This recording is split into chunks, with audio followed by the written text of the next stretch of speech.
26 de junho, Café com Deus Pai.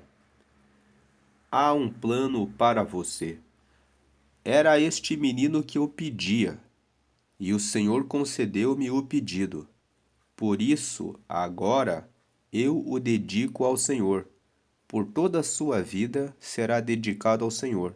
E ali adorou o Senhor. 1 Samuel, capítulo 1, versículo 27 e 28. Quando eu tinha 14 anos, minha mãe participava de uma campanha de oração na casa da minha irmã, uma simples casa de madeira. Em um desses dias de fervorosa intercessão, uma mulher de Deus colocou as mãos sobre a cabeça da minha mãe e proferiu palavras proféticas que ecoaram profundamente. Lembro-me vividamente da descrição precisa que ela fez da nossa casa, marcada pelas consequências da ira do meu pai.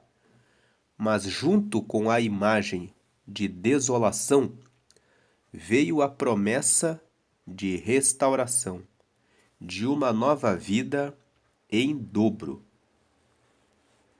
Naquele momento, quando a atenção se voltou para mim, eu, tímido e reservado, me escondi. Contudo, não escapei da atenção de Deus. Ela colocou as mãos sobre mim e declarou: Eis que o levantarei como fiz com Samuel. Na minha inocência, sem compreender completamente quem era Samuel, respondi com um amém, tomando posse daquela palavra profética. Anos se passaram e mergulhei na história de Samuel. Descobri sua significância para sua geração, sua integridade e como se tornou um instrumento de bênção nas mãos de Deus. Assim como Samuel, que nasceu de uma promessa divina, você também é fruto de uma promessa do Senhor. Ele tem grandes planos para a sua vida. Deseja elevá-lo e torná-lo relevante por meio da sua história. Cada detalhe da sua vida é importante para Deus, pois Ele não desperdiça nada, transformando-o em uma poderosa ferramenta em suas mãos. Confie nessas palavras proféticas liberadas sobre a sua vida e caminhe com fé rumo ao cumprimento das promessas de Deus.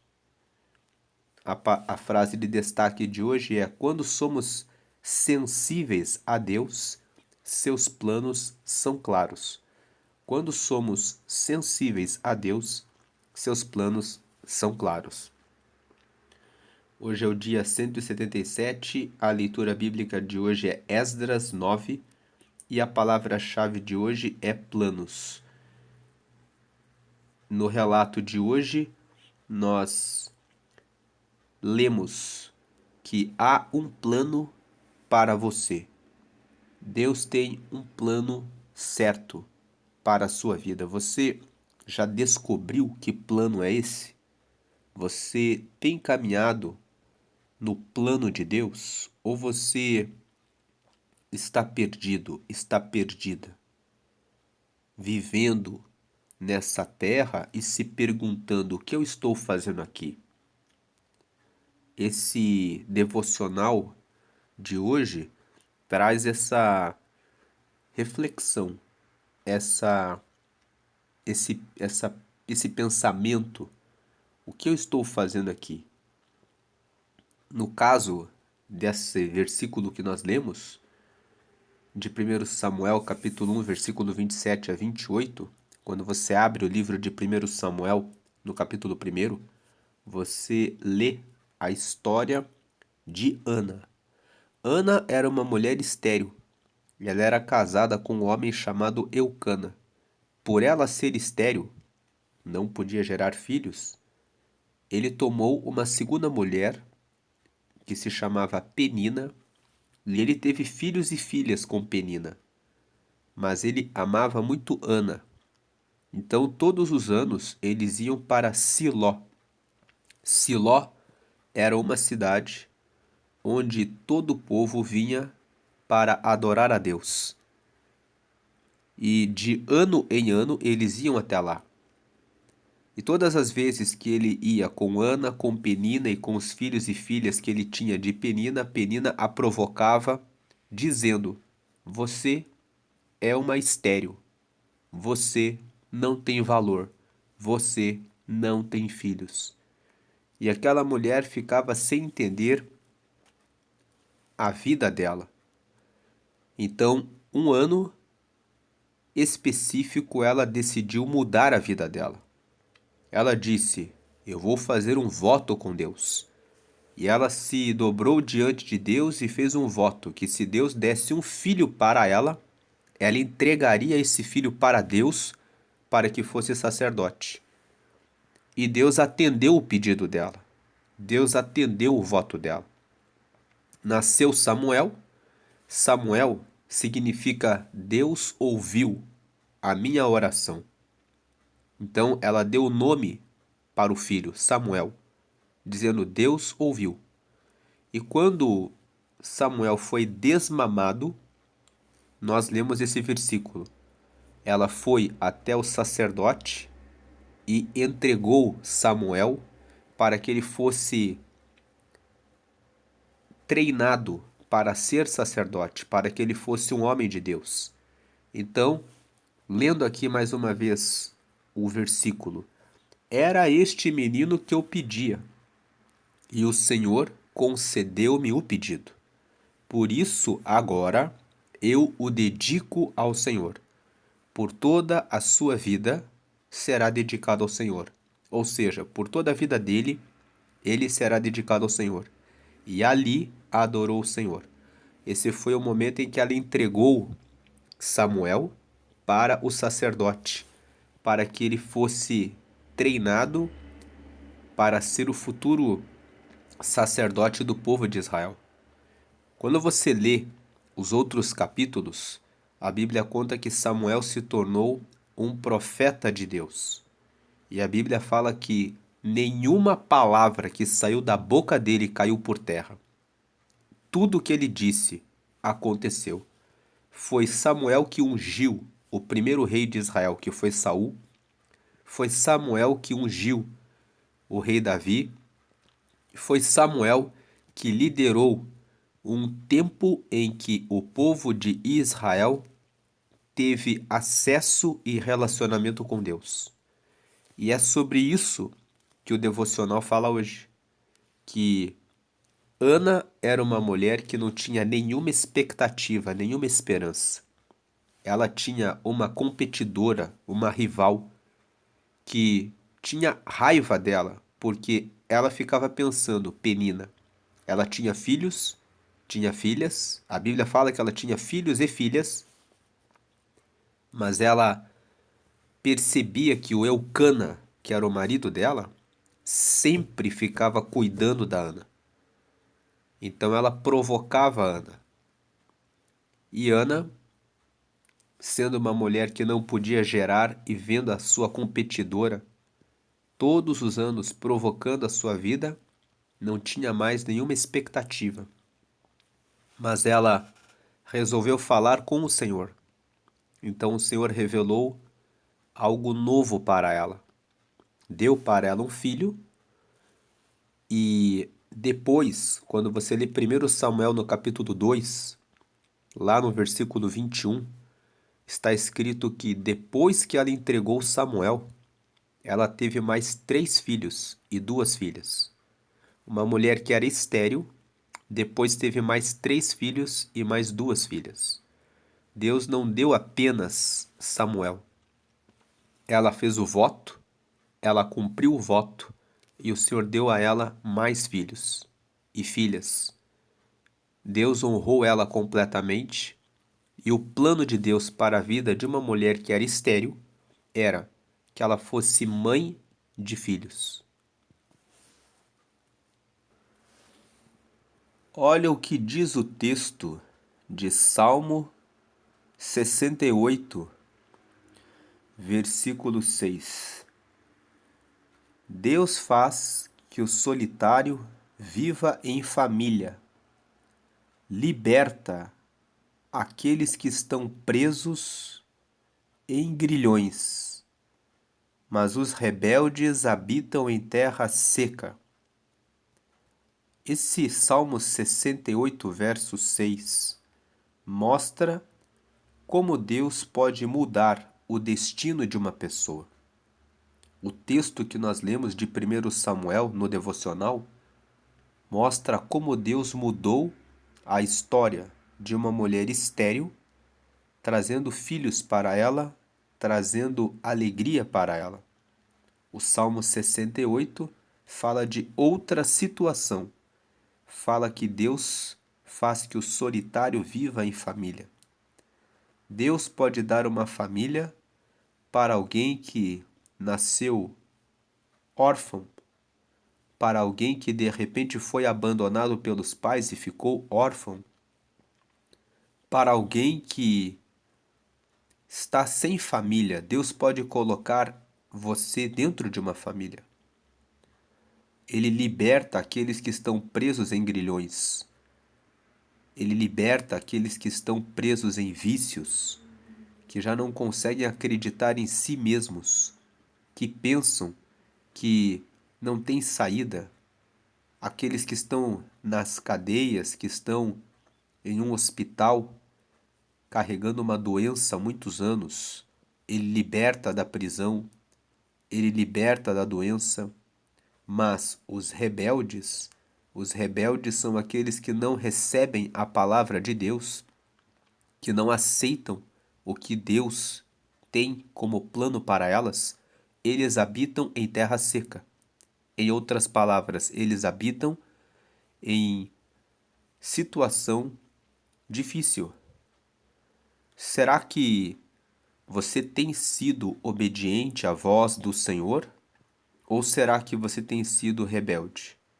Ele já disse para você que ele quer que você faça algo, um dom que ele deu para você, e que você está de braços cruzados e não está falando a respeito do nome dele para aquele vizinho que Deus já tocou no seu coração para que você falasse. Quando nós recebemos um chamado de Deus e nós não cumprimos esse chamado, muitas vezes nós ficamos com dor em nosso peito, com angústia, com aflição. E essa dor, essa angústia no peito, essa aflição, é o sofrimento daquela pessoa que Deus quer que você fale a respeito dele para aquela pessoa. Se você tem sentido isso, vá e faça o que Deus colocou no seu coração. Fale para a pessoa aquilo que Deus tem colocado no seu coração para que você fale, e você ficará em paz. Os rebeldes habitam em terra seca. Fala que quando nós não atentamos para o plano de Deus para a nossa vida, nós ficamos em sofrimento. Terra seca fala de sofrimento. O contrário de terra seca é uma terra onde há abundância de água, que simboliza a presença do Espírito Santo. Habitar em terra seca significa não ter a presença de Deus, não ter a relação com Deus, o relacionamento com Deus, a intimidade com Deus, a amizade com Deus. Quando nós não temos intimidade, amizade com Deus, ficamos como se fôssemos terra seca. Aqui no Salmo 104, nós vemos o que Deus quer fazer com as nossas vidas. No Salmo 104, no verso 4, nós vemos que Deus faz dos ventos seus mensageiros, dos seus ministros um fogo abrasador. Deus quer fazer cada um de nós ministros da sua palavra. Mas eu não sou um pastor, eu não sou um pregador, eu não sou uma pessoa que tem facilidade de ficar na frente de uma igreja para falar sobre a palavra dele. Não é sobre isso. Ser ministro de Deus significa ter a capacidade de comunicar o reino dele para as pessoas à nossa volta. Você pode falar muito bem de Deus para a sua família, para os seus filhos, para os seus vizinhos. Você que está casado pode falar para o seu marido, para a sua esposa. Então, Deus quer fazer dos seus ministros um fogo abrasador. Que fogo é esse? A palavra de Deus é fogo e é um fogo que consome o pecado. É uma palavra que confronta o ser humano e tira a pessoa do pecado e traz a pessoa para uma terra de prosperidade. Tira a pessoa da terra seca e traz a pessoa para uma terra em que existe a presença de Deus.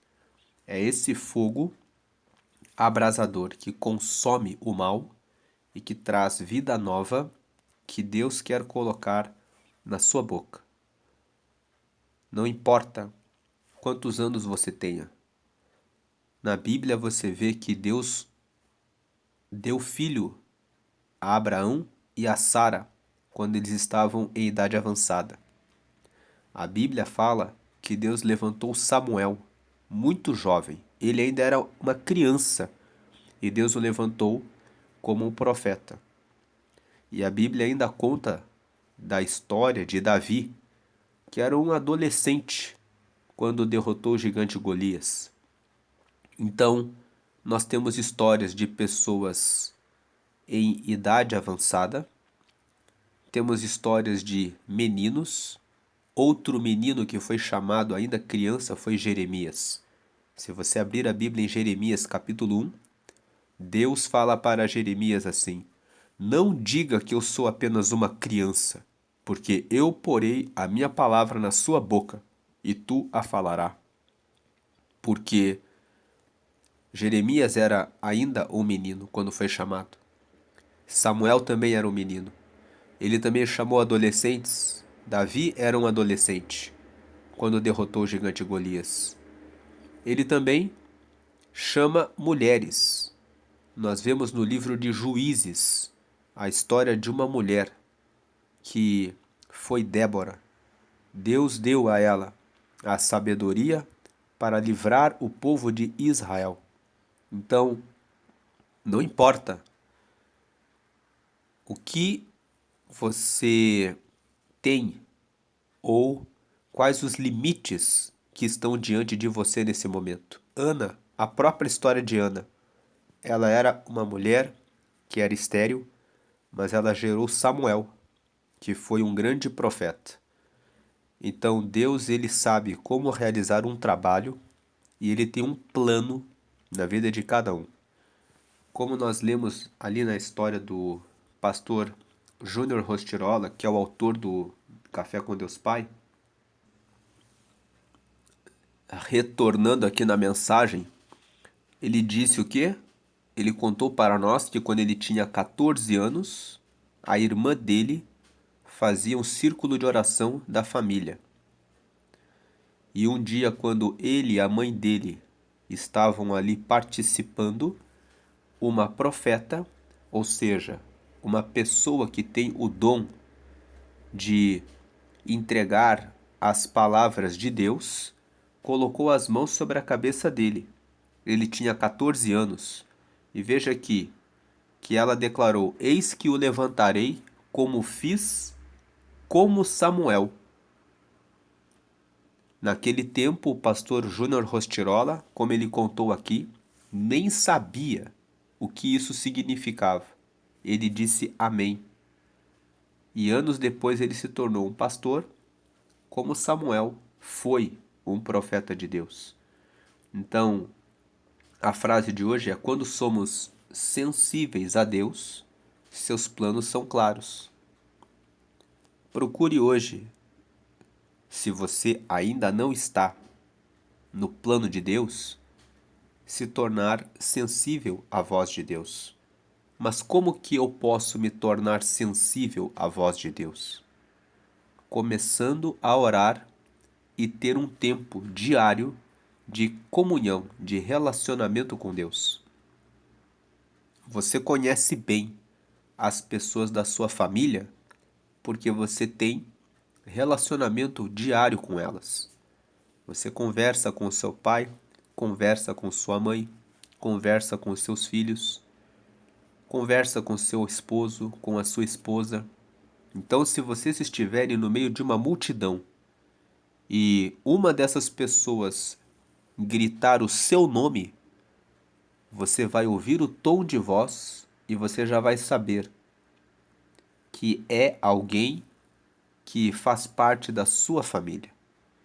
Porque a intimidade faz você ser sensível à voz e a como a pessoa é. Um casal, quando sai em uma praça e vê alguma coisa acontecendo, só com um olhar de um para o outro já entende o que o marido, o que a esposa está querendo dizer daquilo que estão vendo ali naquela praça. Não há necessidade de nenhuma palavra. Por quê? Por causa da intimidade. Assim também, quando você dedica tempo diário para Deus, você estará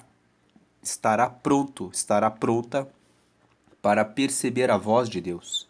Não é uma voz audível. Você escuta dentro do seu coração. É uma voz que fala com você internamente e que diz: meu filho, eu quero que você faça isso. E que diz a você: minha filha, eu quero que você faça isso. Você vai ouvir a voz de Deus, ela é sempre suave, sensível e traz direcionamento claro sobre alguma coisa que você está orando. É assim que você identifica a voz de Deus. Com o tempo, quando você ganha amizade com Deus, quando você estiver caminhando no lugar errado, você vai perder a paz. A paz é o principal sinal se Deus está ou não com você naquele caminho. Quando você ora sobre um assunto e você começa a tomar uma decisão e falta paz, Deus está dizendo: não é por esse caminho não. Então, que hoje, se você ainda não está sensível ao plano de Deus para você, o convite é: há um plano para você. Se você ainda não está seguindo a Deus, há um plano para você. Deus enviou Jesus para morrer na cruz para todos os que o receberem possam ter essa comunhão direta com Deus. Você já recebeu Jesus? Se você ainda não recebeu e quer receber, você tem que querer. Você tem livre-arbítrio. Mas se você quiser, faça essa oração comigo. Você vai ter acesso a Deus, você vai receber o Espírito Santo, você vai ter o seu nome escrito no céu. Se você morrer hoje, você estará com Ele, você receberá paz, você terá esse acesso a Deus. Então, se você quer aceitar a Jesus, diga assim: Senhor Jesus, eu te aceito como meu único Senhor e Salvador. Escreve o meu nome no céu, no livro da vida, e me dá o teu Espírito Santo para me guiar na terra até a eternidade. Amém. Com essa oração você pediu para Jesus ser o teu único Senhor. Você pediu para Ele ser o teu Salvador, reconhecendo que você tem pecados, como todos temos pecados, e que o sangue que Jesus derramou na cruz serviu para nos limpar e nos perdoar. Por isso Ele é o nosso Salvador. Você pediu para escrever o seu nome no céu, num livro que é o livro da vida, onde estão os nomes dos que aceitaram Jesus. E você pediu para ter o Espírito Santo, que é o próprio Espírito de Deus que nos guia nessa terra até chegarmos à eternidade. Agora procure uma comunidade de fé, uma igreja, faça um discipulado, batize-se em águas e participe da ceia. A ceia é uma comunhão entre as pessoas da igreja, onde elas comem um pão que é partido e um cálice com suco de uva que simboliza o sangue de Jesus. O pão partido simboliza o corpo dele que foi partido por nós. E quando você come do pão e participa do suco de uva, você lembra que um dia ele morreu e um dia ele voltará e um dia nós vamos partir e vamos estar com ele. Vamos agradecer.